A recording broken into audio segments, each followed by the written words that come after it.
देखा कि तांग शांग स्टार तो फॉरेस्ट में गया है और उसे डेमन टाइगर के होने का महसूस हुआ है। वहीं क्वान रेंजियो अपने ग्रैंडपा की मेमोरीज देख रही है, लेकिन तभी उसकी आत्मा उसके शरीर से बाहर निकल जाती है और उसे महसूस होता है कि वो एंजल स्पिरिट के एक पोर्शन को अब कंट्रोल कर पा रही है। वहीं हम वुहान एम्पायर की सेना की एक टुकड़ी को वापस सीक्रेट टेम्पल की तरफ जाते हुए देखते हैं, जिसमें हुई लीना और बीबी डोंग है। तांग शांग के साथ जो बैटल हुई थी उसमें बीबी डोंग काफी ज्यादा घायल हो गई है और अब अगर इस ट्रिप में कुछ अनहोनी हो गई तो बीबी डोंग की हालत और खराब हो जाएगी। इसलिए हुई लीना बीबी डोंग की अच्छे से रखवाली करते हुए टेम्पल तक काफिले को ले जा रही है। वहीं फ्लेमेंस आपस में बातें कर रहे हैं कि तांग शांग ने हमारे 2 फ्लेमेंस को काफी ज्यादा कमजोर कर दिया है और अब तो हाओ तियान सेक्ट ने भी उन्हें ज्वाइन कर लिया है। हमें पूरी मेहनत करनी होगी जियालिंग पास को बचाने में, वरना हम अपना राज्य खो देंगे। वहीं दूसरी तरफ तांग शांग तो क्योंकि फॉरेस्ट में निकल चुका था, इसलिए अब सारे शेक डेविल्स भी अपने टीचर्स से विदा लेकर हाइशन आइलैंड की तरफ जा रहे हैं।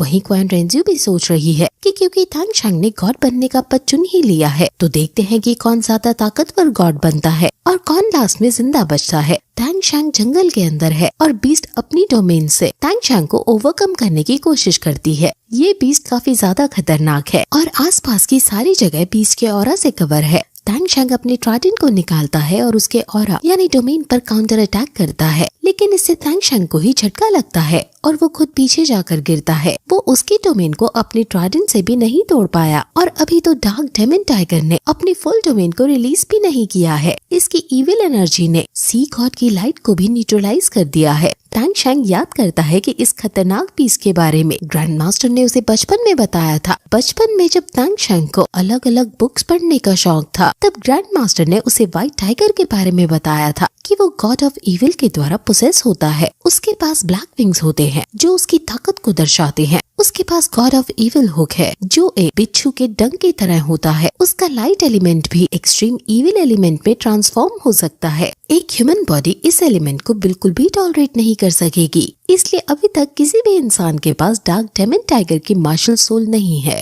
तांग शांग पूछता है कि अगर ऐसा बीस्ट एग्जिस्ट करता है तो बुक्स में क्यों लिखा है कि ये बीस्ट एक्सटिंक्ट हो गया है। ग्रैंड मास्टर बताते हैं कि इस बीस्ट की कल्टीवेशन प्रोसेस बहुत ज्यादा डिफिकल्ट होती है। ये अपनी सोल पावर सिर्फ किसी दूसरी सोल बीस्ट को या फिर किसी सोल मास्टर को खाकर बढ़ाता है, इसलिए बाकी soul beast dark demon tiger को बड़े होने से पहले ही उसे बचपन में ही मार देना प्रेफर करते हैं। तांग शांग पूछता है कि इतने बड़े बीस्ट को मार पाना मुश्किल होता होगा, जिस पर ग्रैंड मास्टर बताते हैं कि इस टाइप के सोल बीस्ट के पास अपने से भी ज्यादा लेवल वाले सोल बीस्ट या सोल मास्टर को चैलेंज करने की एबिलिटी होती है। Decade millennium dark demon tiger century millennium soul beast को भी मार सकता है। हमारे एंशिएंट टेक्स्ट में भी डार्क डेमन टाइगर के बारे में अच्छे से कुछ नहीं बताया है और अभी तक कोई नहीं जानता कि उसके पास क्या स्किल्स होती हैं, लेकिन इतना श्योर है कि सोल बीस्ट के वर्ल्ड में ये टॉप पर आता है। डेमन टाइगर तांग शांग की तरफ बहुत जोर से दहाड़ लगाता है, जिससे आसपास के सभी जानवर वहाँ से भाग खड़े होते हैं। डेमन टाइगर जब और ज्यादा कल्टीवेट करता है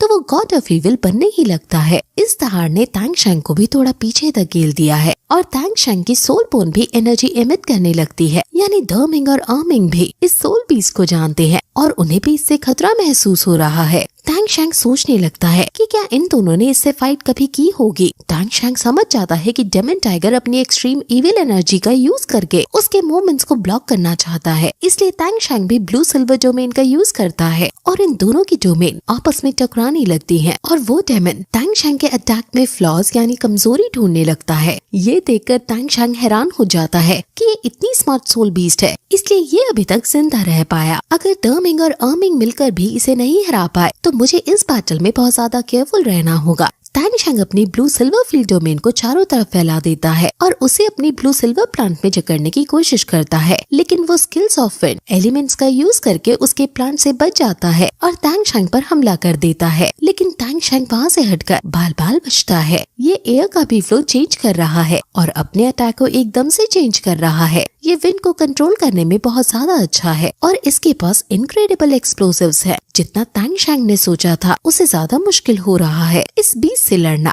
तांग शांग अपनी ट्राइडेंट को भी इसको देकर मार रहा है, लेकिन वो हर एक अटैक से बच जाता है और तांग शांग समझ जाता है कि अभी जो इस बीस्ट ने मुझ पर कंटिन्यूअस अटैक किए थे, इसने ये मेरी पार को जानने के लिए किए थे। इसने अभी तक अपना स्ट्रॉन्गेस्ट स्किल यूज नहीं किया है। वहीं वुहान एम्पायर के बहुत सारे सैनिक घायल हो गए थे और बचे हुए सैनिक उनकी सेवा करके के उनको मेडिकल ट्रीटमेंट देकर वापस सीक्रेट टेम्पल की तरफ ले जा रहे हैं। हुईलिना और उसका भाई बहुत ज्यादा दुखी हैं और बीबी डोंग के मुंह से भी खून निकल रहा है। लेकिन तभी आसमान में एक लाइट ग्लो होती है और ये एंजल गॉड की लाइट है, जिसे देखकर सब हैरान हो जाते हैं और मिराकल चलाकर खुश होने लगते हैं कि एंजल गॉड हमें भूले नहीं है। हुईलिना भी बहुत खुश है और उसे लगने लगता है कि एंजल गॉड अब हमें बचा लेंगे। और वो जब खुश होकर बीबी डोंग की तरफ नजर घुमाती है तो बीबी डोंग वहाँ उसे बैठी नहीं मिलती। वहीं क्वान रेंजियो के लिए एक पोर्टल ओपन हो जाता है और वो वहाँ बढ़ने लगती है, ये कहकर कि मैंने अपने फर्स्ट ऑब्स्टिकल को पार कर दिया है। लेकिन तभी आगे बढ़ते हुए उसे अपनी ग्रैंडपा की मेमोरी में बीबी डोंग दिखती है, जिसने क्वान जुनसी, जो कि उसके पिता हैं, उसको मार डाला है। और बीबी डोंग काफी ज्यादा रिग्रेट भी कर रही है। और तभी राक्षस अरियल उस पर हावी हो गया है और ये सब उसके ग्रैंडपा पीछे से छुपकर देख रहे हैं, लेकिन वो कुछ नहीं कर रहे। ये देखकर क्वान रेंजियो के पैर तले जमीन खिसक जाती है और उसे यकीन नहीं होता कि बीबी डोंग ने उसके पापा को मारा है। उसे बहुत ज्यादा गुस्सा आने लगता है और वहीं तभी हम बीबी डोंग को देखते हैं, जो एंजल रियलम में पहुंच गई है। और पहले तो उसे समझ नहीं आता कि वो कहाँ है। उसके सारे जख्म भी अपने आप सही हो जाते हैं। लेकिन तभी वहाँ उसे क्वान रेंजियो दिखती है। उसे देखकर वो समझ आती है कि वो एंजल रियलम में है, क्योंकि क्वान रेंजियो एंजल टेस्ट दे रही है। क्वान रेंजियो गुस्से में पूछती है कि आखिर उसके पापा कैसे मरे, जिस पर बीबी डोंग इविल स्माइल देते हुए कहती है कि क्यों पूछ रही हो, क्या तुम उसका बदला लोगी? तुम्हें मैं बता दूं फिर कि मैंने उनको मारा था। ये कहकर वो लड़ने के लिए क्वान रेंजियो के आगे आ जाती है और फिर ये एपिसोड यहीं खत्म हो जाता है।